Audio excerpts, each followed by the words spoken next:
All right, Recon Athlete episode 111. It's the angel number. Is it? Yeah. I didn't know that. Well, I didn't either. I Googled 111 because I always Google the number to get that little thing to put on there, you know? And that was like the top thing. It was like the angel number 111, blah, blah, blah. You know, psychic stuff, mediums, you know. It's against my religion, but, you know. Yeah, I was like, I'm not into all that. Yeah, you know, it was just on there. It was like the angel number, you know. When you I see thought it was 111, like, blah, blah, blah. I don't know. I thought it was like angel, like theological angel. I don't know. I just read the title. Went too deep. Yeah, my fault. Went too deep. Too deep, bro. I just read the title of it. But you know, always they say like 11:11. You know, make a wish. Blah blah blah. I guess that's different. That shit never came true. Not for me. No. I know 11:11. You were supposed to wish. I don't know about 1:11. I guess nobody's really. You know, it's like 1:11. You don't really do anything at 1:11 p.m. or 1:11 a.m. Yeah, usually working or We're sleeping. usually working or sleeping, right? Yeah, unless it's Saturday, maybe boozing. Yeah, maybe. All right. I don't know how I got into that. Sorry about that. No, it's cool. It's kind of, that's quite of a. I kind of thought with the vibe of that song you were playing, I was okay, well, angel number. Maybe that's what it was. Speaking of that, Stephen Angiano said you need to do a poll on about the music selections next time. Well, you don't like the Blind Melon, the No Rain? Thank you. The reason why I played it is because it's been raining for like the last 3 days straight, and finally it like stopped raining today, kind of. You know, and I was thought about that song. That's cool. I think I'm gonna rock with Steven on that one. I mean, we could put a poll up and see what we want to play. I mean, we'll get Zach, put a poll. I know you're listening to we'll get a copyright hit, but I'll probably get a copyright hit. That's why I always try to do the remixes to see if we don't get a copyright hit, but I don't know. Listen, if we really want to take copyright hits really serious, we need to boost our YouTube subscribers. Yeah, right. So tell your friends and tell their friends and tell their mama's friends to boost our subscribers if y'all are digging the show, and then we can then we can start taking that a little more serious. But right now it doesn't impact us negatively at all. Okay, and see Snoop says Blind Melon rocks. See, I know Snoop's down. Yeah, maybe it's a generational thing. I don't know. Like for me, music I'm more of a like Earth, Wind and Fire, Lionel Richie. That's kind of what I vibe with during the daytime. If it's a little melancholy outside, because I need to boost my vibes. I need to boost my energy, and so like I kind of rock with that during the day. And then if I'm grilling, like last Saturday, if I'm firing up the pit, I'm putting on a little Tennessee country music, and then in the evening time, put a little outlaw country on if we need to. But that's just the way I vibe. I mean, yeah, I go through my phases. I'll talk. I'll listen to country music every now and then. You're very diverse with music for sure. I can get very crazy. Yeah, you are very diverse. Yeah, I can get out there. I like to put on my Apple Music thing in my car, and it'll play everything from like John Lee Hooker to Selena to See, John Lee Hooker, Steven, I know you dig that John Lee Hooker. I know he does. To Los Tigres del Norte, to The Doors, to Turnpike Troubadours. So how'd you go from Banda to like 3-6 Mafia to That's all, bro. I get all over the place. Michael Jackson. Yeah. Bee Gees. I mean, my playlist goes all over the place. But anyways, I was doing some Blind Melon, man. That's their debut album and came out in '92, and it was a really good album. It is, like you said, it's like really melancholy though. It's that kind of, their favorite song on that. My favorite song on that album is this song called "Change." Okay. Yeah. I thought you were doing a little tribute to Gail Sayers for a little bit. That's what I thought you were leading with. Well, I mean, R.I.P. Gail Sayers. And also Animal from the Road Warriors passed away as well. Yeah. So rest in peace to both of those fine athletes. And I say athletes because wrestlers, athletes, it's bro. A different kind of human too. Yeah, that is. I didn't lock it. Did you lock it? No. Snoop, did you? Oh, okay. Oh, he just can't open the door. Zach's coming in. I'm not gonna touch that one. So we did. Let's see. So Steven says we need energy. That's what he's like. He likes the energy. Yeah, okay. I know. That's what I'm trying to. And he's saying James Brown too. Bring it up. Yeah. I don't know. Whatever. It did. It was kind of a. It was at least a an EDM kind of vibe to it. It was kind of slow though. It was slow. What's up, Zach? How you doing, bro? Sorry, I'm gonna turn What's you up? up, pod you up. We want to put together a poll. I think that we're gonna pick the intro music. So we're gonna. Do you have any suggestions? What would you put on? I don't know. I like how it is. Oh, okay. All right. See, he likes Zach it. just doesn't want to do it. That's the thing. Zach just doesn't want to do it. Just don't want to do the work for it. All right, Zach Lucetto finally in the house. We're gonna talk some Cowboys, some more NFL mash list. Which I mean, we're always gonna talk about my fantasy football teams. And this is ridiculous. I got a name. Have you seen my team in the Recon League? Yeah. Have you seen it? Yes. How many players that I have hurt? Yes. Oh my gosh. I was trying to make Crazy. trades with you, and I don't think I was like, let me just wait and see what happens before I send this trade. I only picked up one guy. Well, I was going to send a trade last week, and then the guy who I made a deal with Got hurt? Cam Oh. agreed to the deal, and I was like, cool, because I wanted that player over this player. So Okay. we'll get into that a little bit later. And dude, the University of Texas Longhorns football team, What about him? bro, What about him? we're gonna talk about him. All right. I don't know anything about him. I haven't paid attention yet. This guy does. You know about him? Hmm? You know about Longhorns? Yeah. Dude, you need a Red Bull? Man, what are y'all sleeping good. for? Oh. I don't know, man. Also, what else? High school football kicking off Friday night. You're going to be doing we're gonna talk Flex, about that. Flex ATX. Friday Flex Edition. Are you going to be on the sidelines of Vandergrift? Mm-hmm. Word up. I will. We'll talk about Vandy as well. Baseball and basketball are still happening, so maybe we'll touch on that a little bit. The Dallas Stars were down 2-0. No, they pulled within one. One within one. Okay, I just so it's checked 2. it about 10 minutes ago. So it's 2-1. The Stars are. I think they're still in the first period. Still in the first period, yeah. So and the series is tied 1-1, right? I'm not Pretty West sure. Washington, so I'm pretty sure. I'm not that far. It's tied at 1. Let's see. So. Bro, can I give a quick shout out Yeah, to do a Kreitz shout Market? out. Do a shout Kreitz out. Market. Do a shout out. Dude, my Do a buddy, shout my buddy up in Iowa, he had his father-in-law to be was gonna have a birthday party, and shout out to John Kalunga at Kreitz Market for getting a package out there in 2 days. Brisket pack, sausage pack, beef rib pack with a red Kreitz hat. Dude, go get that deal. Call them up, look them up on Google, and get that order out. If you're having a party this weekend, if you want barbecue for Texas and you don't want to drive to Lockhart, America, wait in line because they're doing all the social distancing, call them up and get that deal done. So just want to say big shout outs to Kreitz Market, John Kalunga. Thank y'all for getting that deal out to my buddy. This buddy he was in Iowa. Package was going to Oklahoma, dude. 2 days. Oh, wow. Done deal. Word up. So, shout out to Kreitz Market. Also, shout out to Texas Point Outdoors as well, our other sponsor. And hopefully, we'll give him some more sponsors. And so, Zach is asking if Snoop's alive, and Snoop is answering him in my watch party. So, Snoop he's over there. He's working. He's putting his stuff together. He's getting ready for Friday night. He's got a big Friday night. So, I get it. Yeah, how about them Cowboys? Did y'all watch this whole game? Yes, I did. So I was working, of course, up at the restaurant. Did you watch that whole game? I did not. You did not? Did you watch any of it? Just highlights. Just probably maybe like the first quarter or so. First quarter. That's probably much. That's and the first quarter up until I guess the last 5 minutes. From the beginning to the last 5 minutes. I mean, it was pretty sad. Yeah, well, because it was pretty sad for the Cowboys. Dallas scored 12 points in the last 5 minutes and 2 seconds. So, and I was working up there with Wes, and Wes is a big Cowboys fan. Man, he had his what are those called? The face masks, Net gaiters. The net gaiters. He had his Cowboys net gator on, Cowboys shirt, Cowboys socks, decked out, man. He was working at the restaurant up there, and he was getting so angry and cussing, right? Oh man, just third quarter. I even heard him say, "Man, just get him off the field." Like he was cursing those Dallas Cowboys, man. And that last 5 minutes. Now, some people were trying to give Dak Prescott credit for this. I mean, all the credit goes to Greg Zuerlein, right?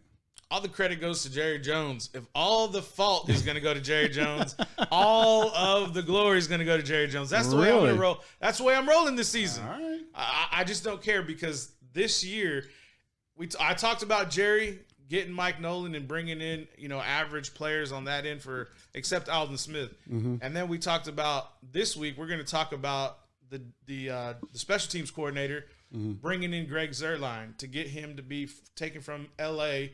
to come into Dallas. Yeah.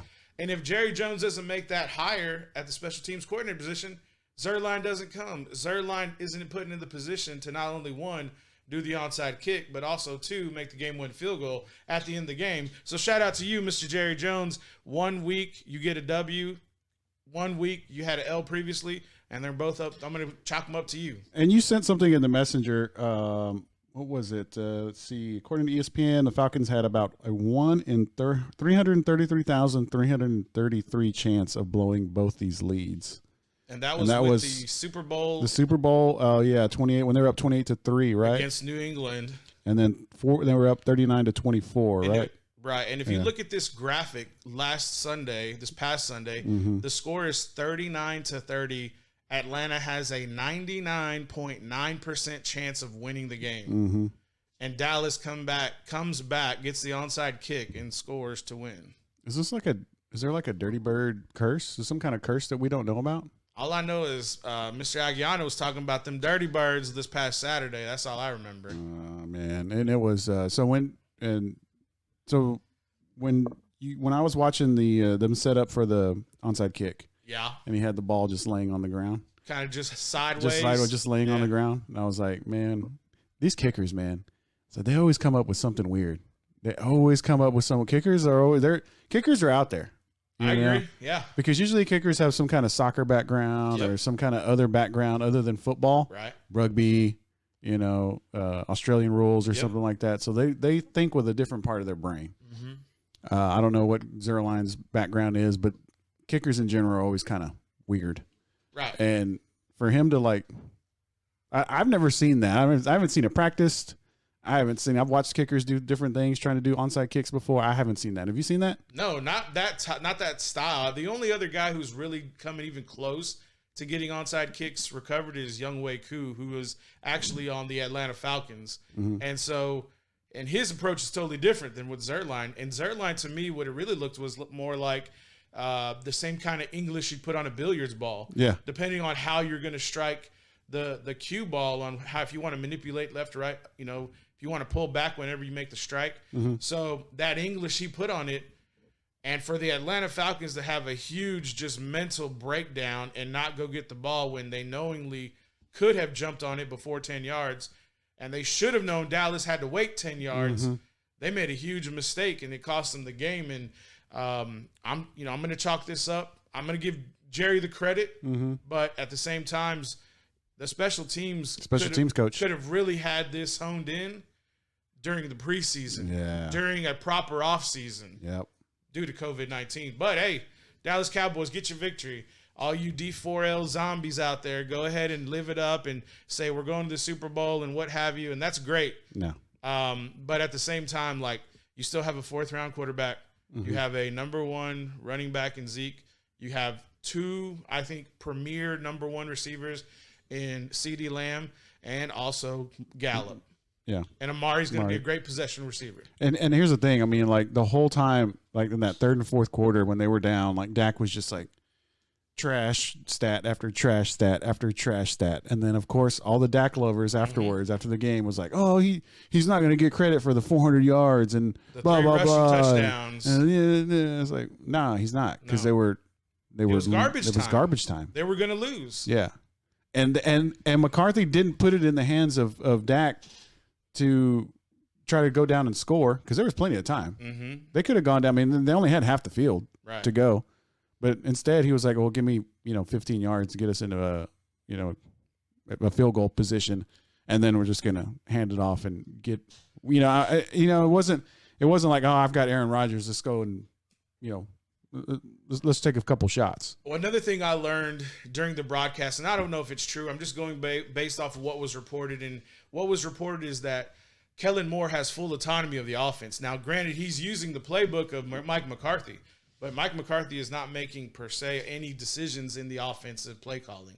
So that means the entire play calling, including the faux pas that they had last week and including the mistake that they had this week, when it was 37 to 30, and they go for 2 and putting all that pressure on their offense. If they don't convert, which they didn't, they had to go back and score 10 more points just to win. Yeah. When if they would have just gone for 1, all you have to do is get a stop, go back down, and now you can worry about going for 2 after you already have this game more in hand with the momentum. So I thought that was another huge error by the coaching staff for Dallas. Yeah. So I mean, they pulled one out. I mean, that was just a rabbit, and they got Seattle this Sunday afternoon, and no, he's gonna get smoked this weekend. You think so? Yeah, it's gonna be bad. Russell Wilson gonna just.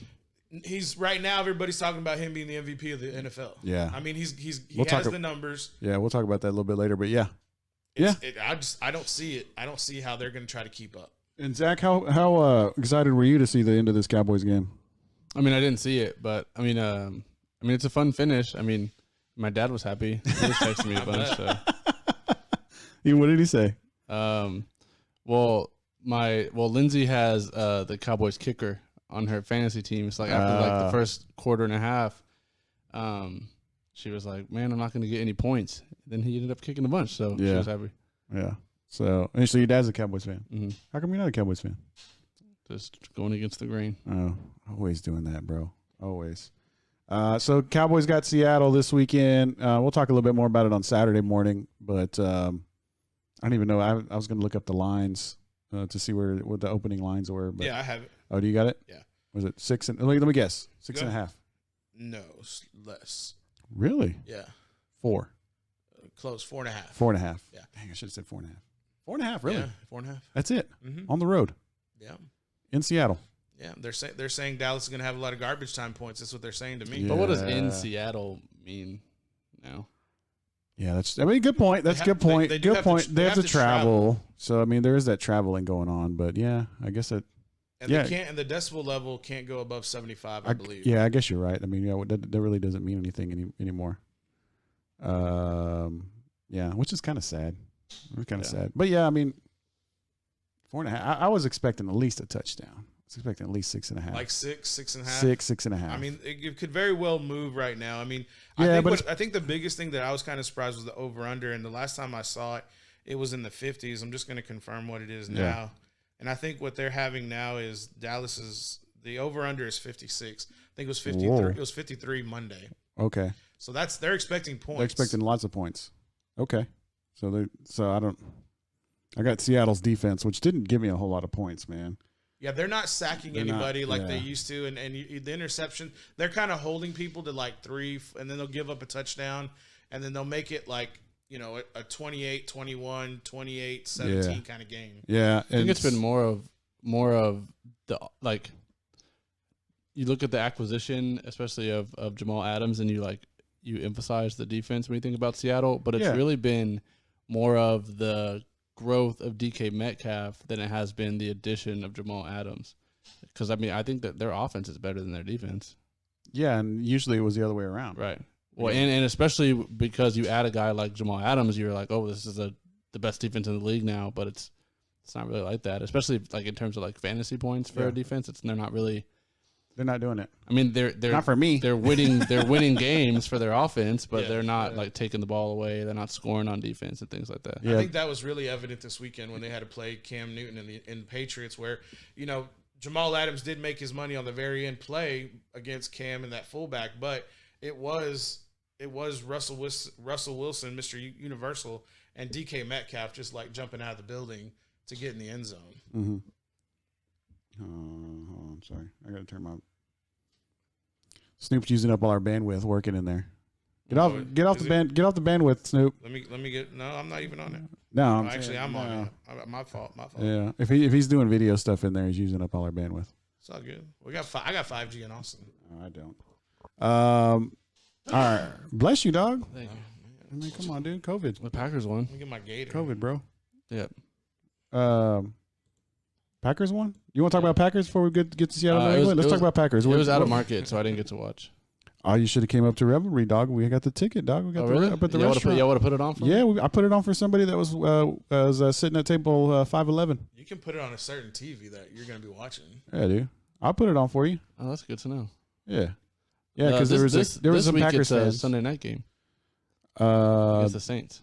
Oh, is it? Mm-hmm. Oh, okay. And the Packers beat the Lions. They started out slow. They were losing. They were losing. And the Packers fans that I was waiting on, they were pretty upset about it. Actually, they weren't. It was a couple and their kid, and they were just like, yeah. They were like having a couple before they went to their kid's soccer game. I don't want to call them out, but they don't know what. But yeah, they were. I went by the table, so I was kind of watching it. What's up? No, dude, it's cool. I'm just messing with you. Snoop comes out. He comes out. It's installing. That's that delay. It's the internet delay, y'all. No, it's all good, dude. Don't worry about it. No worries, bro. But anyways, Packers started off. It was like 14. It was like 14-0. Yeah. Right, and then Aaron got upset. Right. Well, you didn't get to watch it though. They don't really have any. I mean, I think Aaron Jones is especially now with all the injuries. Aaron Jones is a top tier back in the NFL. Better believe it. Yeah. And then, but as far as like receivers and stuff, they just have no receiver help. I mean, like, well, Devontae went down, and you can't think of Lazard. Like Lazard was like the next option in terms of like Packers receivers. Like when you look at fantasy rankings and stuff like that, and he's not that. He was just like he was Peyton Hillis. I picked him up last week thinking something might happen to Devontae, and nothing. Like he gave me 6 points off the. He was on the bench, but you're right. Like he's not what we thought he could be. And even last year because I had picked him up last year at the end of the year because Aaron Rodgers is not consistent. No, right. Aaron Rodgers was the ball. Yeah, Aaron Rodgers was talking him up last year. He was the one that nicknamed him Lazard King. Yeah, but you have to. I mean, when he's the only other guy you have that's stepping up, I mean, you got to kind of hype him like that. I mean, Devin Funchess opting out was big because he was going to come in as like for sure the next best guy. Yeah. The guy I always talk about, but he never performs. Equinemius St. Brown, he got placed on the IR, so he's out for at least 3 weeks. Mm-hmm. I think I just need to stop like shouting out players because remember when I tried that with the Hunter Johnson? Oh yeah. For what's his Northwestern? I remember that. That was a total fail. Yeah. I just need to stop doing that. But I mean, they come back and they score 42 points. But when he's healthy, Equinemius St. Brown. Yeah, they score 42 points and take care of the Lions 42-21. So I mean, it's not like there's anything wrong with their offense right now, though, right? Yeah, I just mean if Devonta Adams is gonna like go down, like that's gonna be like a thing. They just have nowhere else to turn. Yeah, they're gonna funnel their whole offense through Aaron Jones. That's what it's looking like for me, and that's good for me because he's on my fantasy team. So I'm very, very thankful if they're going to throw to him out of the backfield, and they're probably going to run. And the way he's been breaking through the secondary, I mean, I'm all for it. I mean, none of the tight ends have really stepped up. I mean, they thought Sternberger was going to be like a difference maker, but he really hasn't even. He doesn't really crack the rotation. It's been Mercedes Lewis more than anybody, and he's not going to win you a game. So it's just. But I mean, it took this long for someone else to step up last year. So, I mean. It's not like unexpected, and we're just kind of waiting for which receiver steps up this year. Yeah, they're going to definitely need somebody this week, though, with them playing New Orleans and New Orleans losing. And that's another thing. Drew Brees looked 42. But I think and that was the biggest thing I thought was the good thing for the Packers though is it's like kind of like a win-win game because they can't be. I mean, I don't really want to talk about lines and stuff yet, but in my opinion as a fan, like they can't be favored to win this game. Mm-hmm. I mean, especially with everything that the Saints have, like when you think of the Saints and when you think of the Packers. So if Michael Thomas ain't playing, they're not going to be favored. Yeah, I think Green Bay will be favored. Yeah, and so on the road, maybe. Yeah, I mean, right now New Orleans is favored by 3 points. That's like a coin flip. Yeah. But I'm just saying, like if they lose to New Orleans, like that's not a big deal to lose to New Orleans. Yeah. Like that New Orleans is a good team, and if they win, then that's just extra momentum. Yeah. So I think this is a good place to be. I mean, and New Orleans defense is pretty good too, so it'll be a good test for the offense again. Well, I mean, we're gonna. They got tore up by the Raiders. Man. Is Galladay healthy for the Lions? He is going to come back this week. And where do I want to go with this? Because I wanted to talk about the Patriots and Seattle game. Did y'all win y'all's fantasy games? No. Yes. Well, I was one. I went 1 and 2. The recon one. No. The recon one. About y'all's other leagues. The recon one. I did beat Wes, but Yeah, you beat them. I lost Cortland Sutton and Saquon Barkley. Yeah. Oh, nice. Yeah. I don't remember I don't know if I won. Yeah, nobody on my team showed up. And I have who laid else do I have in that league? Oh, look, I won. I mean, you probably know my roster better than I do. Nah, you got a bunch of scrubs. Yeah, now I do because Yeah, all now you do. my players, I won by 60 points. all my players are down, dude. I scored the most in the whole league. Let's see, I'm playing. See who was I dropped everybody that was hurt. I had Saquon and Cortland, Right. and who else did I? What's the What's battle of the the drop? unbeatens? Me and BJ. Oh, this year or this week? Yeah. How do I look at recent activity? Here we go. Oh no, that's dang it. Yeah, I think everybody's super intrigued with y'all's fantasy leagues. Right? They are, dude. I don't No, know. Paul just didn't want to talk about it because he's 0-2. It would be a different story if he was doing good. Either Well, I was way. just saying, because it's kind of going along with my mash unit, the injury, all the injuries that happened. Saquon going down that's like my number one pick. That's probably a lot of people's number one. I mean, a and whole bunch of people had losses this with their fantasy. and there were so many injuries this in week 2 that across the board. that ESPN had to felt inclined to make making a ranking of the most impactful injuries because there were so many. Really? Yeah. And so number one, try to guess who number one is. Is it Nick Bosa? Why would you ask him when he's right there? You should ask me. I know. So, but yeah, Nick Bosa. So they ranked Nick Bosa's loss for the 49ers bigger than Saquon Barkley. Do you agree with that for the Giants? No, but I'll say that McCaffrey's injury is bigger than Bosa's. I don't because Saquon why? because I don't think you have a Super Bowl win. You have a Super Bowl contender with San Francisco. Granted, Garoppolo got hurt. Mm-hmm. I understand that, but when that defense was healthy last year, I understand DeForest Buckner's not there anymore. But with that defense and Bosa leading the way, even as a rookie, they were unstoppable, and you had to literally game plan around one side of that whole defense. Like, you couldn't run over there because it wasn't going to happen. And if you threw, you better make sure you throw a screen or you have something quick coming out because they're going to give to you in less than 3 seconds. And I think the reason why why Christian McCaffrey wasn't up there in the top 2 was just because that Bosa. Well, Bosa only because Bosa and Saquon are out for the year. Okay, man. All right. I see that. McCaffrey's actually going to come back 4 to 6 weeks. So, but that's going to be 4 to 6 L's. Well, I mean, I don't think anybody was expecting the Panthers to do anything, right? Maybe that's why that ranking was the way it was kind of set up that way. But I think that McCaffrey's injury is going to have more detrimental effect on Carolina than Bosa's would for the 49ers. But I mean, is it detrimental if your goal isn't to win? For Carolina? Yeah. Yeah, I mean, that's a good point. I mean, you might as well keep them out as many games as you can, right? If you're gonna tank for Trevor, fine. Yeah, it's gonna be the tank show. I mean, I thought Dallas was trying to do that this past Sunday personally. Yeah, right. I mean, it really did. Yeah, it looked like it for a while, but yeah, I mean, this is a perfect opportunity if you're Carolina to just go ahead and set him out. But make sure that wait until he's like 100%, 110% healthy, and then bring him back. And then you can maybe have Trevor Lawrence and McCaffrey back there. Mm-hmm. Yeah. I know it's week 2, but just saying. Right. I mean, Zach, it didn't sound like you would hurry him back if you were Carolina. I wonder if. No, we don't need to talk about that now. But yeah, I just don't think I don't really think it's an impactful injury, just because he's not impacting their end goal. Who, McCaffrey? Yeah. Yeah. So I mean, they got him ranked as his injury is number 3. The number 4 most impactful injury that happened in week 2 is Drew Lock for the Denver Broncos with a sprained AC joint.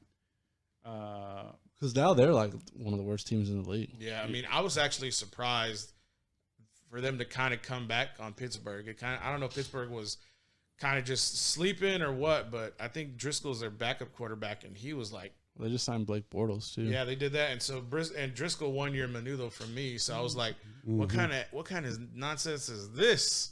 And I felt kind of bad too because Lockery was at the restaurant watching that game, and And that's why he said. This is why he said he doesn't gamble because the Steelers won, but they didn't cover, so he was all mad. What? Well, because he put some money. Oh, okay. So he had skin the game. He had 7. What was it? 7.5. It was 7.5 to cover. Yeah. And they won by 6. Yeah. Yeah. So I was like, I'm gonna get my menudo. And he's like, shut up, Sanchez. I got so much money on this right now. I was like, my bad, bro. I got menudo, bro. I don't know what to tell you. I was like, I got menudo coming, dude. But yeah, so Drew Lock goes down. But doesn't that tell you that I think the powers that be think very highly of Drew Lock? If he's 4th? I mean, I guess. I mean, I would think just because he's a starting quarterback, really. But Garoppolo's not 4th. Well, yeah, but I don't know which injury to. Garoppolo has an ankle injury, and I understand this is the AC joint. Yeah, the knee.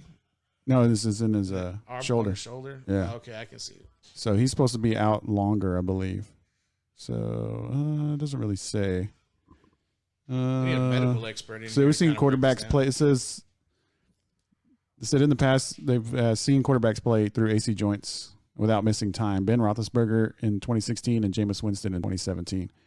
But I don't know if I'd put Drew Lock up there. We saw how their careers went though. Yeah. I mean, that kind of was bad juju, and you don't want to get a punctured lung if you're trying to get back on the field. Yeah, I heard about that. Well, let's see where he's at. Tyrod. Yeah, he's not even on this list. That's what they tell you, Tyrod. Oh yeah, we'll get there. We'll get there. We got to go down a little bit. He's like 15th. He's like 13th. There's so many injuries. So it goes 4th most impactful injury is Drew Lock. 5th most impactful injury is Cortland Sutton. Mm-hmm. And then Jimmy Garoppolo is the 6th most impactful injury with a high ankle sprain. So, I mean, Jimmy Garoppolo going down, that's not a big deal. Heck no, because he's a game manager. True. Devontae Adams' hamstring thing is number 7. Tavon Young, the cornerback for Baltimore Ravens, is number 8. Malik Hooker, the safety for the Colts, is number 9. Brandon Scherf, the guard for the Washington football team, is number 10.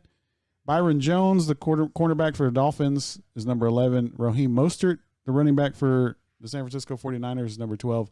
And then you get to Tyrod Taylor and the Los Angeles Chargers, ranked at number 13 most impactful injury that happened in week 2, which was kind of a weird thing that happened, right? Yeah, I mean, he had accidentally got a punctured lung from a medical professional on the Chargers team. But I mean, how well did Justin Herbert play without really knowing he was gonna play? He did pretty well. He played pretty well, right? Yeah. And so with that being said, if he gets time to prepare, which he's gonna get a full week this week, I mean, be on notice. Because if he could pull something out magical, and Tyrod's going to need an extra week, because apparently the word on the street is that if you have a punctured lung, it kind of heals itself. And right now they're saying that it's not going to be ready to be healed for Sunday's game. So Tyrod Taylor's probably going to be out again. Yeah. So, yeah, and then you get your rookie guy in there. I'll see what happens. Tyrod Taylor has had a horrible luck with Cleveland last year or 2 years ago. And then this year with what's going on in Los Angeles with the Chargers. Yeah. I mean, bad deal. Yeah, so I don't know. I mean, all these injuries, you know, it's I feel like I didn't do enough on the waiver wire. I could have done more, but I don't know. There was a lot of injuries that were like defense and linemen, and so. I mean, I was pretty active, but I only got one of my deals done. I had 4 of them, and I only got one. Oh. Paris I wasn't Camp. very active because I'm like at the bottom of the list since I'm undefeated. So. Oh yeah, because your team's so good. Yeah. Well. So lots of injuries. I mean, you know, I'm not even going to say it. So, because if I say it and put it out there, it's going to happen. Oh, I see. You know what I'm saying? So I'm not going to say it. All right, all right, Cowboys. Okay. All right, Dallas Cowboys. I can feel the telepathic waves going on between us right now. Man, come on, dog. Hey, I didn't say nothing. All I said was Dallas Cowboys. All right. So Sunday night, did y'all catch the Seahawks Patriots game? Hell yeah, I watched all of it, Chris. Yeah. Did you watch? I fell asleep at the end. You fell asleep. That was the best. I got work the next day. We all got to work, dude. I don't. Well, I do. So. And don't you work from home? Yeah, that's what I thought. Yeah, but still, I got to wake up. Wow. So the end of that game, Cam Newton had a chance to get in the end zone, 2 yard. He was like on the 2-yard line. They pretty much line up, and everybody knows what they were going to do. Yeah, they did. I thought it was a perfect time to do the Tebow. I agree with you. I thought they would have rolled out to the right when they saw the way the formation of the defense was set up. I mean, just do the Tebow and, like, you know, get one of those little, like everybody else is doing. Everybody's the thing right now in the NFL is just to, you know, get your little fullback guy. Not little, they're usually pretty stout, but they're, you know, usually about 5'8" or so. Your H back. Get your fullback or your H back. In motion. Yeah, and let them get out there and, you know, just dump it off to them. Yeah. I don't know if they have one of those though. Yeah, they do. That's the guy who missed his block with Jamal Adams and took out. Oh Cam yeah. Newton. See, well, you saw what I'm saying. He should have just he should have pretended that he was going to block, booted, and then throw it out to the flat like everybody else does. But what happened was McDaniels knows Cam Newton is Superman, and he was Superman the whole game. Mm-hmm. And he was like, Cam will do it again because that's been the percentage, and Jamal Adams wasn't having it. And he said, not today, and they won the game for Seattle. I thought it was funny that first time the fullback did catch a pass out of the end zone to score, and that dude was blitzing off the edge. So he was like trying to juke the fullback so that he wouldn't get blocked, but then the fullback was trying to juke the dude because he could go get open. I thought that was funny. It reminds me of like when you're when you're walking and you're like don't know which way to go. You start dancing with somebody because neither of them were trying to do what they thought they were going to do. Yeah, they were trying not to run into each other. Yeah. And then they accidentally ran into each other. Do not engage. Yeah. I thought that's what happened. So I was kind of disappointed with the play call a little bit. I mean, I understand what you're doing. Yes. I understand I think that they're just concept. all in on him. I'm just running him into the ground. Who, Cam? And drafting a quarterback. Yeah. I don't know. But I mean, they look pretty. I mean, this looks like Cam it looks like he's just, you know, Patriot Way, man. This looks like 2011, 2012 Cam. It looks like he's bought into the system here. I mean, he's there. He's already said, I'm not looking. It's not about the money. It's not about like Patriot Way. Nobody ever says this. Like in the. I'm sure they don't say it, but I mean, he's definitely conforming to, you know, not talking about money, but he's still being himself a little bit. Yeah. And then how about Bill Belichick, like loosening up, doing some commercials now? Yeah. You know, him letting Cam do his thing, letting players kind of let their personality a little bit more. So that's really good on his part too. And I think that's the true measure of like a coach is like, know who your players are and let them be them. And I think with Tom Brady, Belichick knew he had to be a hard ass to him to kind of keep him to play elite. Yeah. And with Cam, he's like, I gotta lay off of Cam so that he can go do his game because he is elite. Yeah, by like inherently. Yeah, he's a better athlete. Right. And he's very athletic. Well, I mean, he's also a really great quarterback as well. He's an athlete. I wonder if the Cowboys. I was just reading the little chat. I wonder if the Cowboys can trade away Andy Dalton with all these quarterbacks going down at this point. I mean, they trade him to the Broncos. What do you say? What do you say? Better hold on to him. I agree, Stu. Better hold on to him. Yeah, hold on to him. Yeah, because all these quarterbacks have been going down. That's true, yeah. I guess that's true. I mean, they did. Maybe he's about to get paid. But didn't they? They did sign to the practice squad that one quarterback. Forgot. Apparently, he can throw the ball 100 yards in the air. Yeah, he played at a HBCU, historical black college. I'm just not sure which one, but apparently he got a tryout based on that fact. Yeah, that he could throw the ball 100 yards in the air. That's pretty dope. Yeah. So if you got that guy, you can get rid of Andy Dalton. Is he a good quarterback? Yeah, he's a both. good athlete. He's both. Is that right? Yeah. Okay. Cam Newton's a good. So getting back to Cam, I really think that Cam's like buying into this whole, you know, Patriot Way Belichick thing, man. Like, I mean, you're right. Yeah, Belichick is giving him, you know, some slack, you know, a little bit of leash. But I think Cam's like, man, I'm in a situation where, you know, I got this coach that's knows how to, you know, lead Super Bowl winning teams. Yeah. I got an opportunity here to go win a Super Bowl. So I think he's taking this a lot more serious, you know, than he was probably in Carolina. He probably sees the high structure that I think that is established, the system that's established in New England. He's like, all I got to do is do my part. I don't have to win every single game. Now, he probably wants to and enjoys that you know, adulation and the, you know, I'm not the camaraderie, but, you know, the excitement on the field. But I know in crunch time, like, he was throwing the hell out to Edelman. And he has someone there.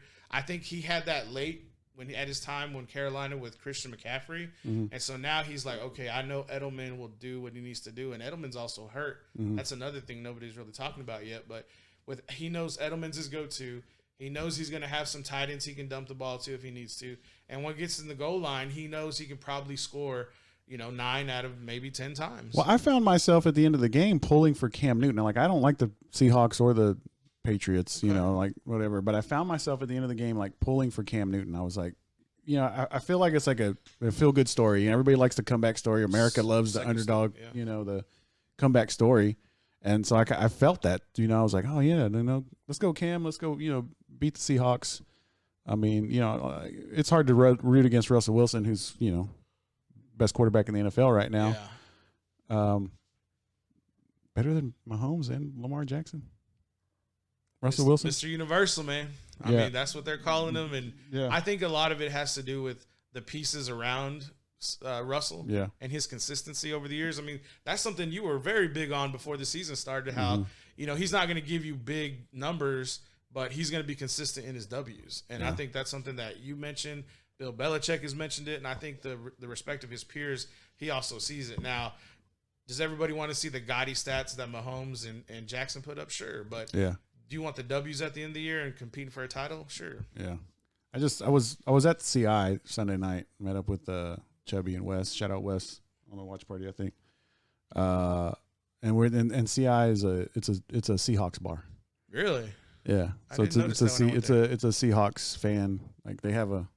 You didn't see all the Seattle Seahawks stuff everywhere? It's a little dark in there, bro. It was late at night. Okay. Yeah. But anyway, so it's a Seattle, and it's just like, when you're at one of those bars that's not a Cowboys or maybe not a Packers, like when you're at some other team and everybody's just like, doing all their chants and stuff, it's kind of annoying. They're different. You're sitting there like, man, you're in Austin, Texas, man. Like, different. You're like, I mean, come on, dude. Seattle, really, y'all? But I mean, it's great for CI, they bring in a lot of fans. But yeah, so I was kind of like, yeah, let's go Patriots. So you were watching the game there. Yeah, for a little bit. No wonder you were rooting for Cam. For a little bit. And then like I came home to watch the end of the game. So, but yeah. So then Zach, you need a Red Bull, dog? You need a Red Bull? No, I'm good. I've never had a Red Bull actually. You need one. Like a regular one. I've had like the flavored ones, but I've never had just original Red Bull. Yeah, but tropical? Like the green one or just flavored. I don't think there's one that's just tropical. Yeah, I think it's tropical. They have tropical flavors. They have coconut. Yeah, they're coconut. I've never had that one. It's a white. It's one that's called tropical. Yeah, that's what I'm saying. And orange. I've had the green one. That's it. They have a green one? Yeah, they have a green one. Is it green tea? No, it's like kiwi or something like that. Really? Yeah. Oh, we got it, but the restaurant's tropical orange. Yeah, I got that yellow can too. I think that's the tropical one. Is that what it is? Yeah. We got regular, sugar-free, orange, and tropical. I think that's the yellow can. Yeah, that's right. Then I had one that was like maroon. That was like peach and something. Like it wasn't that good. Acai berry and it peach. wasn't that good. Yeah. Yeah, It was like peach nectarine or something like that. I don't do energy drinks, man. It's just some. It's not natural. I do. I'll do coffee. All right. Recon Athlete episode 111. Chris Sanchez, Paul Rodriguez, Zach Lucero. Shout out to Snoop Daniel over in the green room over there. Lots of football.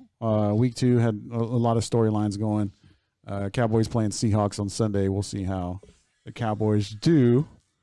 And Snoop got the music in the background over there. We want to go to high school football right now. Let's do college. And you want to talk about the Texas Longhorns? Bro, I want to talk about my Texas State Bobcats too. Okay, well, which one do you want to do first? Well, it doesn't matter. Go ahead, you lead this one. So, Longhorns or Bobcats? Let's start with Texas. I saw the AP top 10 that got released, and for Texas to be tied at number 8 with Auburn, who hasn't played a game yet, I think was a little bit suspect. But for Auburn or Texas? For Texas. Oh, okay. I mean, I just didn't really think that they were going to be. I guess because they covered against UTEP and they really didn't play last week, and I think they've all tested, negative for COVID, so they're going to play on Saturday. Mm-hmm. If they can go out and have a huge showing against Texas Tech, who played a horrible game against Houston Baptist a couple of weeks, I mean, we might see a top 7 or 8 team, like I think week after week until they get to Oklahoma, and so. We've all seen that story. Are y'all anticipating Texas like falling off the map, or do you think Texas is going to have a different kind of year with a senior Sam Ehlinger behind, center?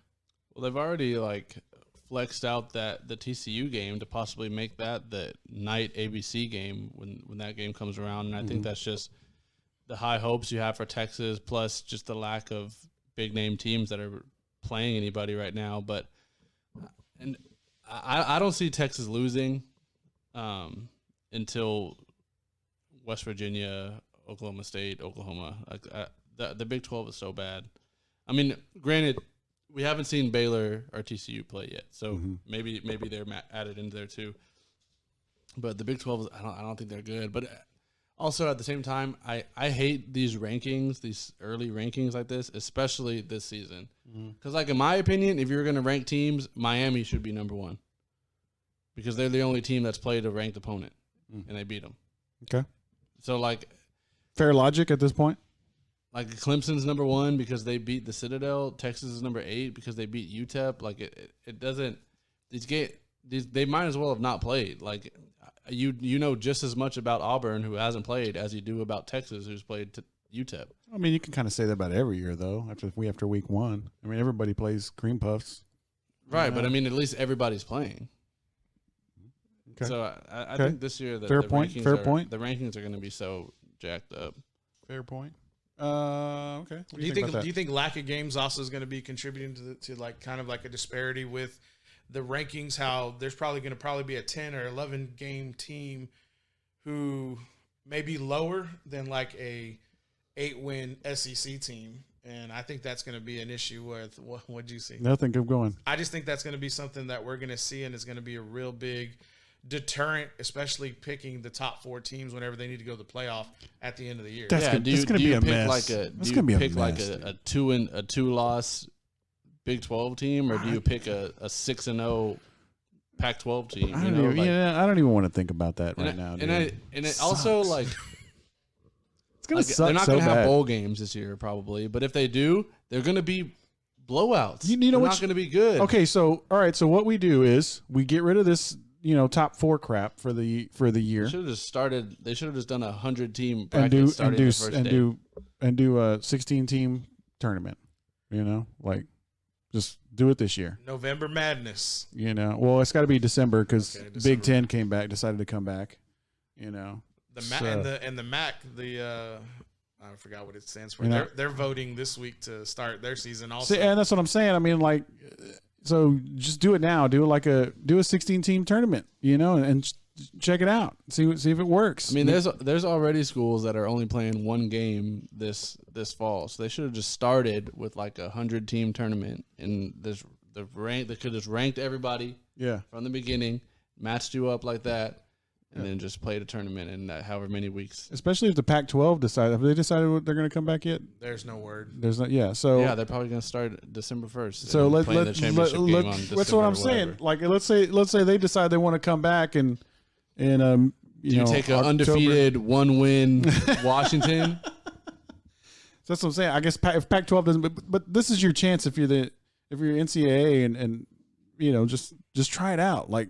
Let's see because I'd be excited about that. Let's see what happens in a 16-team playoff. Yeah, I think the leadership would have to come from that they wouldn't do it. That college football committee. They're the ones who would have to come to organize all the leagues to kind of get that done. But yeah, that's wishful thinking. But I really hope that we don't see anything like that. We don't see a 1-loss.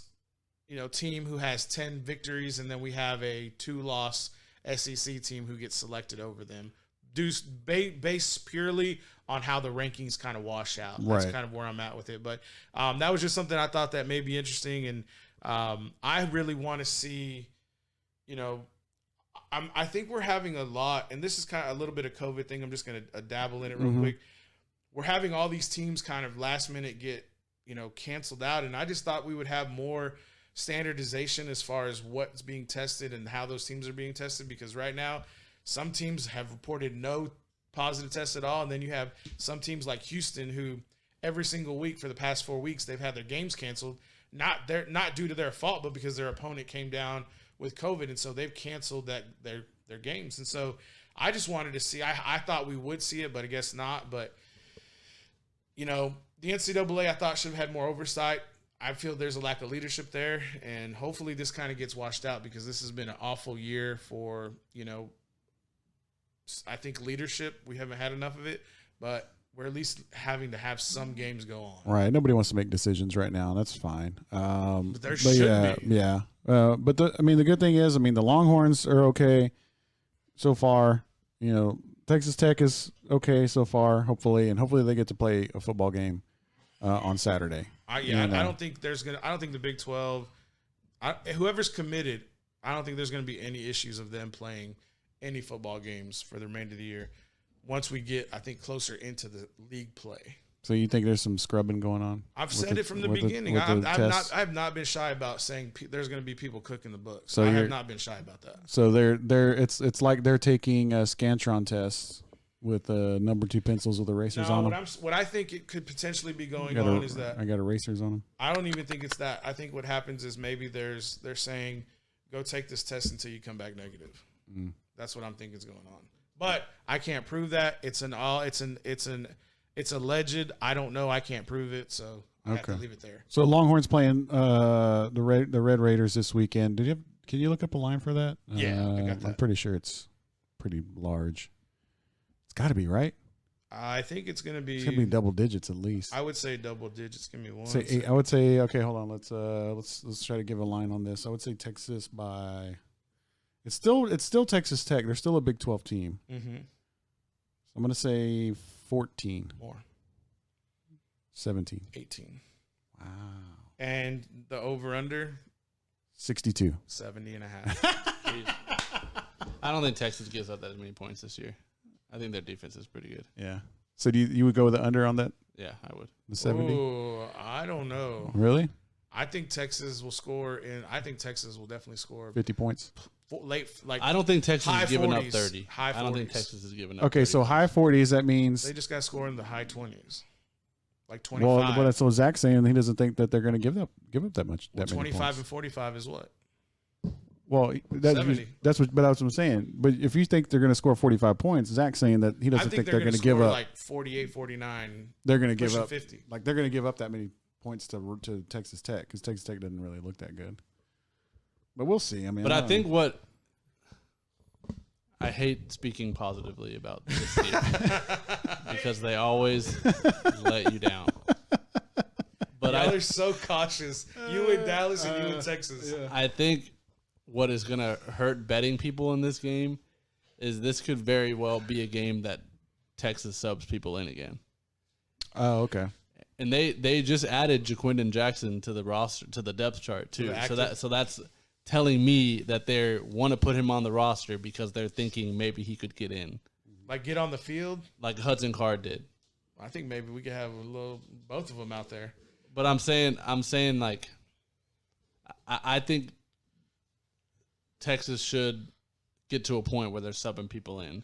And if they're subbing people in, then Texas Tech is going to score high 20s, 30 points. Okay. Fair enough. Yeah, I can see that, but I think that Texas's 2s and 3s are better than Houston Baptist's number 1. So I'm just going to kind of leave that there. Yeah. But I mean, could they? Yeah, I think that's where it goes, and I think that's why that 18 is kind of where it is because they're thinking maybe Texas late gives up a couple of touchdowns, and they had a 24-point lead and they give up a touchdown late, and now it's 17, and that's why that 18 may cover, may not cover. Yeah. Yeah. So are you going over or under on that 70.5? I'm gonna take the over, and I'm gonna take Texas minus 18, buying 1 point. Yeah. Wow. Yeah. You're hardcore, dude.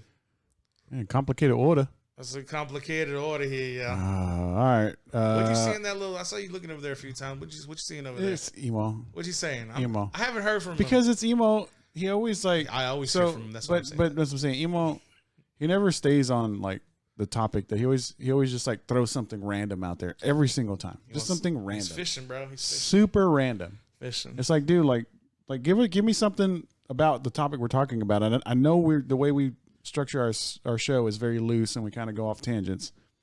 But give me something because he just puts. How about them Raging Cajuns at 2-0?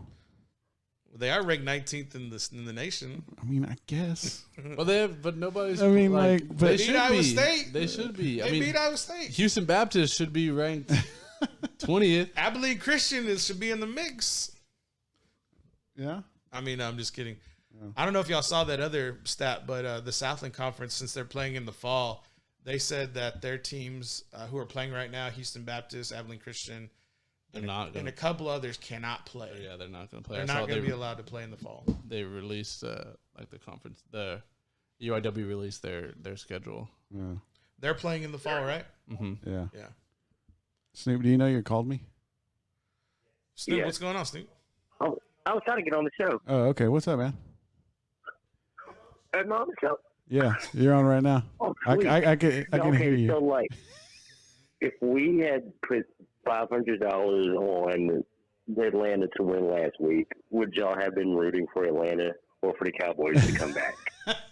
I've been rooting for Atlanta. Yeah, I'd have been rooting for Atlanta. We're terrible people.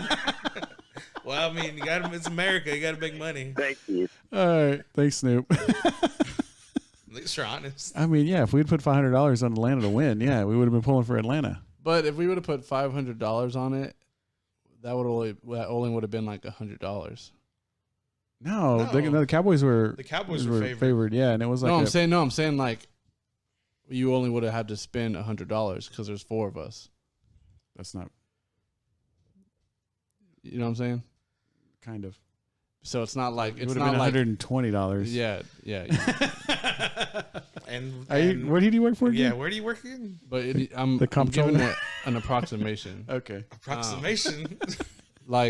So it's not like you would have had $500 writing on it. Still, you would have had $100. Well, yeah, I would have had $120. That's a lot of money. Yeah, that conversation sounded really cool with $500 on the table. Yeah. But still, I mean, yeah, $100. It's $100. $100, man. That's a light So bill. Your fandom I still costs less than $100. My fandom, yes, absolutely. If I got money on it, I am pulling for the other team. How much money is the $5? $5? Buster. Come on, dude. I mean, like, if I got money on something, I'm definitely pulling $5 on something. I'm definitely pulling for me to win that bet. That's the competitive nature, I think, of like Chris and us. Is like we don't. It's about the money partially, but it's about the win. Also. See, and that's how my fandom compared to Wes's fandom is. Because Wes says still cheering for Cowboys to win. All right, even if he's got $500 for the Falcons. Hey Wes, who's winning that Stars game? So drop it in there, please. So I mean, that's the difference between the fandom of Wes and myself. Is he from Dallas? Is he from that area? No. Okay. He's just a big. Just hardcore. Yeah.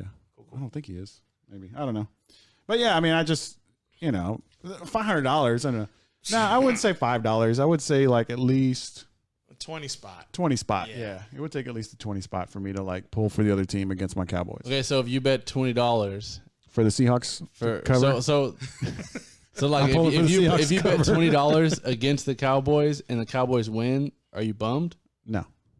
If you bet $100 against the Cowboys and the Cowboys win, are you bummed? No. But if you bet $500, you're bummed. Okay. Yeah, for sure. Oh, it's very busy right now. Yeah, keep it coming. DoorDash. Keep it coming. I've been doing. I'm not working at my old job anymore. So you've been running DoorDash? I've been doing DoorDash past couple days. I don't have anything else to do. You gotta keep that gas in the tank.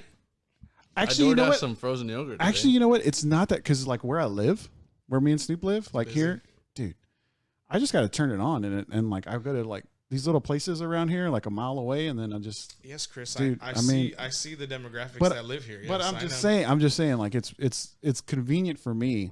I bet to do that. You know what I'm saying? Like if I lived, in Pflugerville for longer, and I had to drive in, then it wouldn't be worth it. You also have a high traffic area. As far as like roads and byways and highways. Like I got one earlier for this place called Poke around the corner, and I took it out to Metric. It was like I got like $9 for that. Yeah, cool. And, it's just something for me to do. I've signed up for it, and You need to pick up video games. Start playing video games or something. Now you got all this time. For what? Since you got all this time. Chris You wants don't to have be nothing to do. productive, not play games. Oh, I thought you meant like to like deliver video games. No. And then I was like thinking my business brain was like, oh yeah, you know what? I could do that. I could pick up video games for people that are wanting to rent them and drop them off, and app. There's a new app where I can DoorDash video games for you to. Snoopy, you probably do that, right? If I DoorDashed a video game to you, like if you could pick up the phone and say, hey, I want to play this video game right now, I can rent it for $10 for the night. Have somebody DoorDash it to you. Yeah, see, he's like, yeah. Because Snoop would order it. Snoop would order it, right? So Lightning up 5-1 going into the third. Dang, come on, Stars. Thanks, Wes, for the update. Thank you. But yeah, man. So I did that for the past like 3 days. Just for a couple hours though. I'll do it during lunch and then maybe for like an hour during dinner. I'll only do like 4 or 5 deliveries a day. Just to get out. Yeah. Like I don't want to be sitting here all day. And I would love to be just sitting here out doing nothing all day. That's the difference between me and you, dude. Yeah. Chris is hustling and grinding. I'm a hustling and grinding. But yeah, so I had a really good. I think it's working and grinding. Working and grinding, yeah, working and grinding. So I had a really good. I did a good deed for somebody today. You gave them free DoorDash. No, actually, what happened was, and this is like, and I'm a faithful person. I believe in Jesus, my Savior. Believe in God. Shout out. But so like I went to this place called Biscuits and Groovy. I'm gonna tell this story real quick. Sorry for y'all. Sorry if this is boring, y'all. Biscuits and Groovy, which I want to try, by the way. It's this little. Sounds like a great name. Yeah. Little thing, on 51st Street, little food truck. Yeah. Went to pick it up. This lady had ordered 2 Mexican Cokes with her order. Yeah. I got there and they were like, "Hey, we only got 1 Mexican Coke," and so I'm texting the lady, and she's like, "Do they have anything else?" And I was like, "All they have is Topo Chico." And she's like, "Oh man, all I got is Topo Chico. I already got Topo Chico at the house." Mm-hmm. Well, I had parked at the gas station across the street because I couldn't find anywhere to park. And I was like, "Hey, you know what? I'm just gonna go buy you I'm gonna go to this gas station." She was like, "You don't need to do that." And I was like, "I got you." Yeah. It was $2. Yeah. So like I went to the gas station across the street. She tipped you $100. No. Because like this is the thing about DoorDash. Like you do the tip before, you don't do the tip after, which doesn't make sense to me. I mean, because I'm pretty good. I'm really good at this because I grew up here in Austin. I know exactly where I'm going. Yeah. Like when I get a DoorDash, like a lot of people don't know where they're going. I'm like, dude, oh, what's this?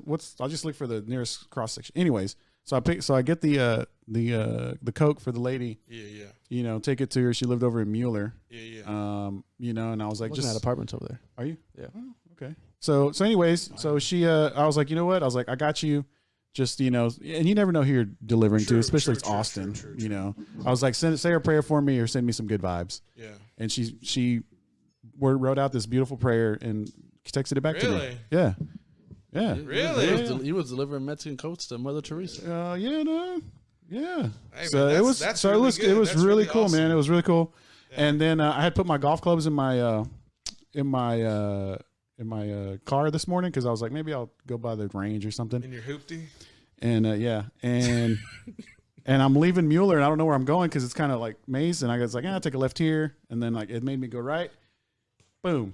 I'm right across the street from the golf course. I was going to ask you, like, there's golf course there. I'm right across the street from the golf course. And I was like, thank you, Lord. I am ending my dash.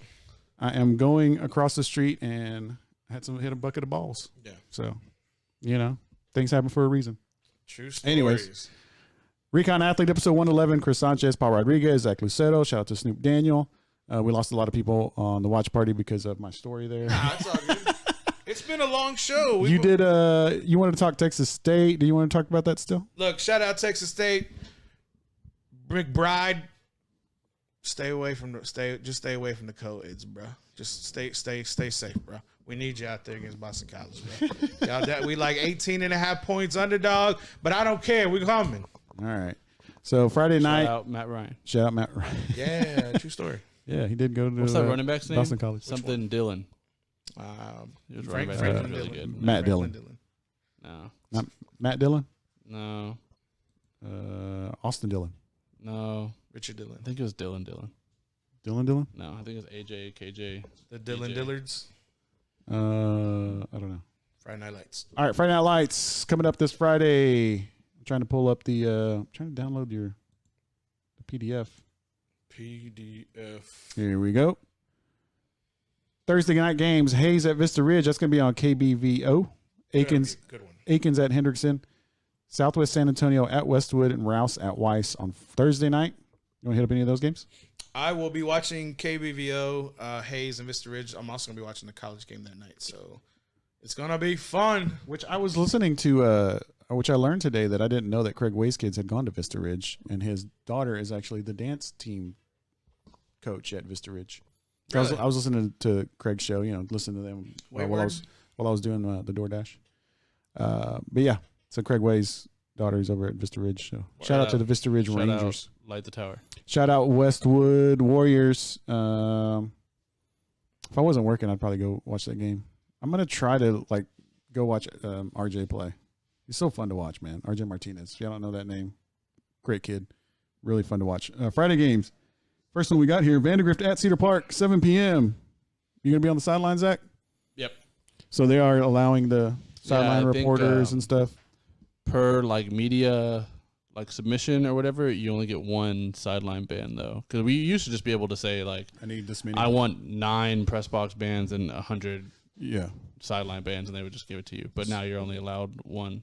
So can you kind of can you float? Can you go up and down? Yeah. So I'll get both bands, the press box and the. But I mean, Snoop will attest to this still. It's normally. I mean, Chris will too, actually. Mm-hmm. You can just kind of go wherever, really, as long as you act like you know what you're doing or whatever. But I looked at some stuff on some of the Leander ISD's stuff, and they're just being ultra careful about credentials. Sure. So they want to know who's there and things like that, just in case something. And instead of having kind of an open gate, you'll kind of know who was credentialed to be down here that we need to check with. Yeah. So are they gonna do they're gonna do temperature checks every time you go from one section to the other? I still, whenever I'm going somewhere that has temperature checks, I still hold my head in front of the AC before I get out because I'm scared. What? 'Cause what if I'm just running a little hot that day? So I try to help myself out. That's not. I hope you know that's not how it works. I do. I really do. I hold myself in front of the AC. You sit there and if this is the vent, you're just Yes. on your forehead. Yep. And how many seconds? I make my hat less tight, everything until I pass the little scanny. I love you, Zach. And what did they say? 96. What do they do? Yeah, 96 good. That's low. That's low. No, then I'm That's I'm definitely not sick. Like I 90. I definitely don't got COVID. He gets up there, they're like 94. Are you okay? Are you dead? Vandergrift at Cedar Park. Zach, what are you expecting for this game Friday night? Just hopefully they play. Yeah, hopefully they play. This. I feel like the first time they played Cedar Park, you knew some of the names for Vandergrift, but it's Cedar Park, so you would have to pick Cedar Park. The last times they played them, you've kind of favored Vandergrift, and this one I think people don't really know about Vandergrift that much this year, and I think because of that, you do know what Cedar Park has.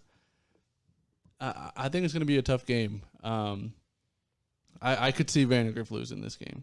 I'm not going to pick against them because I'm on the sideline and I can't make predictions. Yeah. But I could see it going either way. Well, I can, and I am picking against Vandergrift. I like Cedar Park. Cedar Park's number 8.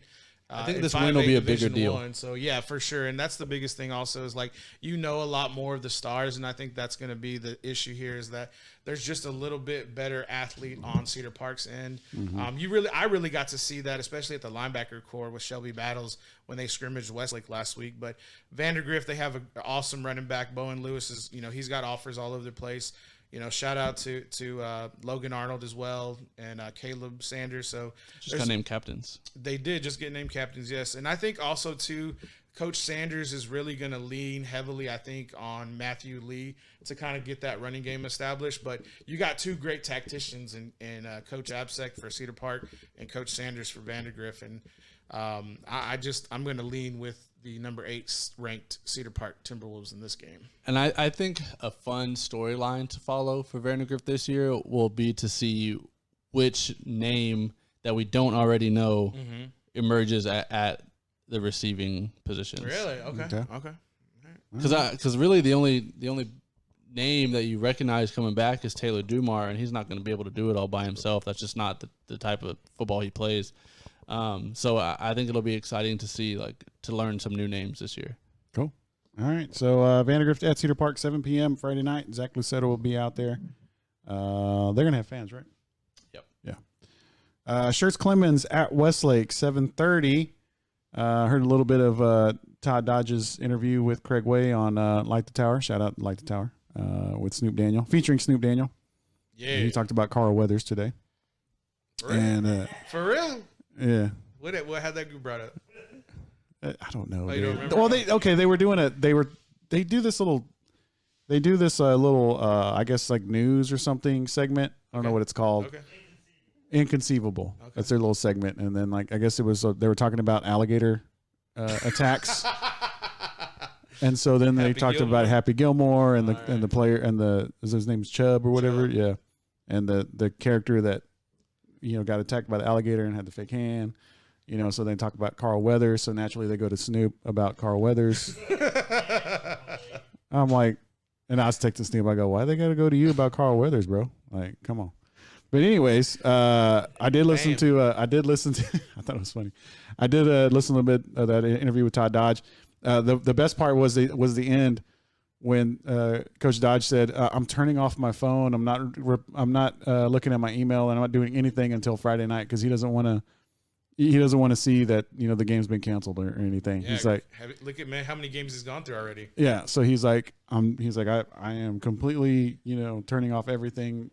He's like, after I talk to you guys, I'm turning everything off because I'm just trying to get to Friday night. Yeah, for those who don't know about Westlake and the two games that Coach Dodge is kind of referring to is they originally had South Lake Carroll scheduled up is going to be Dodge Bowl, and then they had that game that was rescheduled for Hyde Park this week as well, and that Highland Park, yeah, and then it got canceled as well, and so for some reason Clemens was available, and so Shirts Clemens is going to come to Ebby Neptune Field to kind of get that game underway. And but shout out to Shirts Clemens for stepping up, dude. That's a big setup. I mean, it's a big step up for number 4 team in 6A in the state of Texas, and defending state championship in Division II. So I think that was a big step up for them, and I'm sure they're going to have some ballers who can get out there and match up with some athletes, but.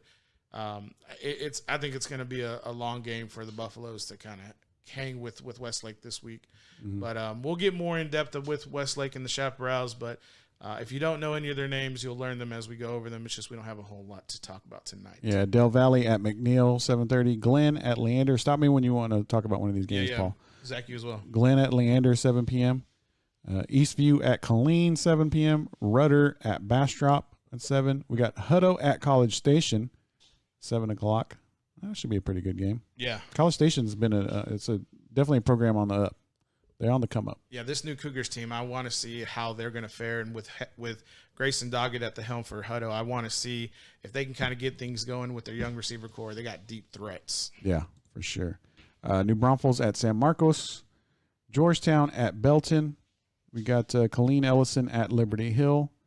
Kerrville Tivy at Dripping Springs. That's going to be That's going to be a big game for Drip. Clinton Ellison Liberty Hill is the first time Liberty Hill's playing a higher division team now that they've moved up. So I think that'll be.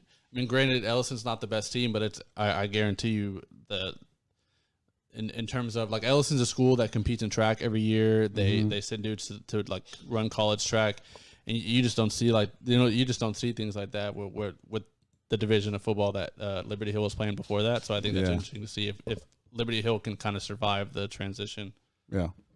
Yeah, they have a lot of athletes. Kerrville Tivy at Dripping Springs. Cedar Creek at Seguin. Shout out to Wes who says go Mavs. He went to McNeil. So also Buda Johnson at Lockhart. First-year team, Buda Johnson. Yeah, they have their young quarterback, Jesse Medina. He's a sophomore. He's going to be leading the Jaguars, Johnson Jaguars against Lockhart, but they're gonna have to match up against Jackie Edwards, who was picked by Dave Campbell's as the preseason 15-5A Division II MVP for that district. So, also big shout out to Noah Garcia. He's been offered for the Lockhart Lions as well. So we'll have Sarge on Saturday, do a quick recap. Okay, 11:30. Cool. Awesome. And see how that fares. But in this game, I like Lockhart, but I wouldn't be surprised if Johnson won. Yeah, and then Cornerstone Christian at LBJ. Is that the team that beat Cal Allen? Yeah, and that's actually something I wanted to touch on. So Cornerstone was the team that beat Cal Allen. Cal Allen's ranked 6th right now in 4A Division 1, and their only 2 losses are one to Cornerstone, and Cornerstone is actually ranked 5th right now in the private schools for Dave Campbell's. So I think LBJ can beat Cornerstone. And if they beat them, I think LBJ goes straight to number 5 in that 4A Division 1 ranking solely on the fact that Cal Allen lost to Cornerstone and Cal Allen lost to La Vega. Right now, Cal Allen's ranked 6th in 4A Division 1. And so with LBJ beating this team in Cornerstone, I think you immediately have to elevate them to that role. And then we can start getting the race on between LBJ and Lampasas in that 14 4A Division 1, I believe. 13 4A Division 1. Yeah. So obviously game of the night for Zach is Vandegrift and Cedar Park. For you, is it that Cornerstone LBJ? No, actually, I really like that game. I'm really high on it. I think it's going to be a dark horse game, and it's going to have a lot of points, but I want to see how that awesome Dripping Springs team handles number 7, Kerrville. For Kerrville, usually they get ranked kind of high in the top 10, and then they just falter. Is Dripping Springs going to be that team that kind of just shocks them because they're going to be playing more teams in the Southwest for that district this year? Yeah, and I got to go with Hutto College Station just because I think both of those. I think that's a pretty good matchup there. So I agree. All right. Anything else? Flatonia Shiner, and that could be a good game. Shiner's normally See, here's the thing about Flantonia's. Flantonia's star running back Keshawn Green actually went down with a huge injury season ending last week, and so he was pretty much their whole offense.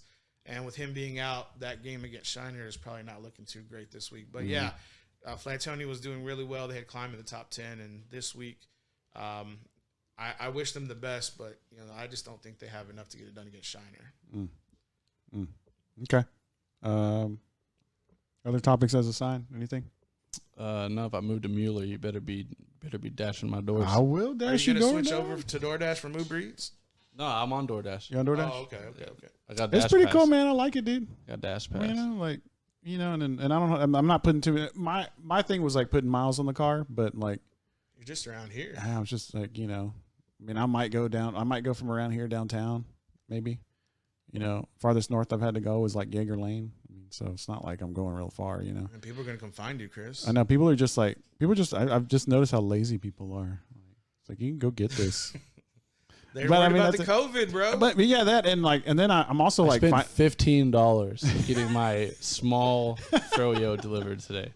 For real? $15. Dang, see, I need to get on that level where I like $15 for because yogurt? the more you do it, I guess like your Dasher rating goes up, so then you get you'll get like the $15. Yeah, you'll be up there and get the $15 thing because like you get a job on your app and it gives you like so many seconds to say I'm going to do it or not. So if somebody passes on it, it's a higher thing. Then the next person gets a chance at it, I guess. Yeah, DoorDash. Y'all be sure to email me at paul.rodriguez@. Yeah, I know, right? Check.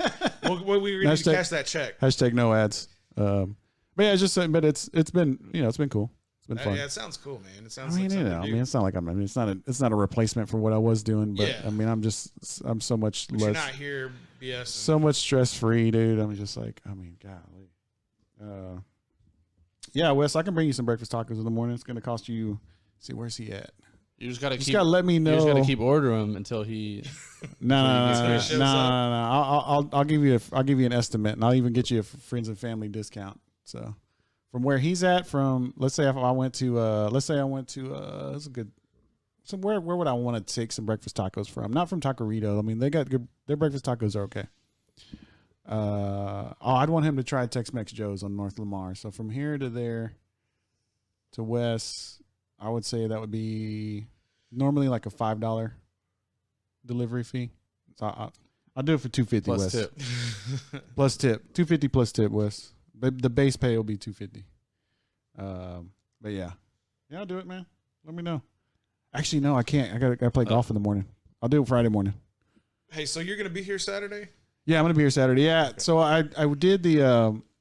So by the time, or I had registered for the golf tournament. I guess they registered too many people.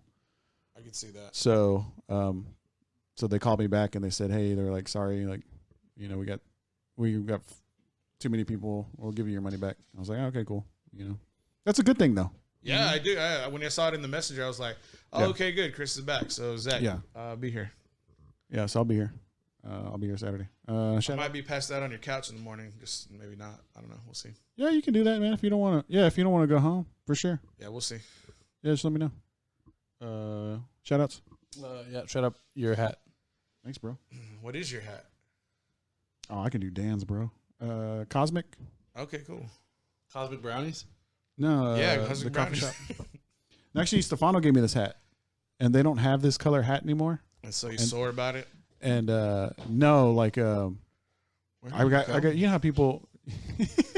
You know how people like. You know how hipsters are in Austin. Exclusivity. Yeah, they're like, man, where'd you get that green hat, man? Because I actually got this like when they first opened. Just it's an exclusive player. You know, I'm exclusive, it's dog. an exclusive. I got you, Dan's, Wes.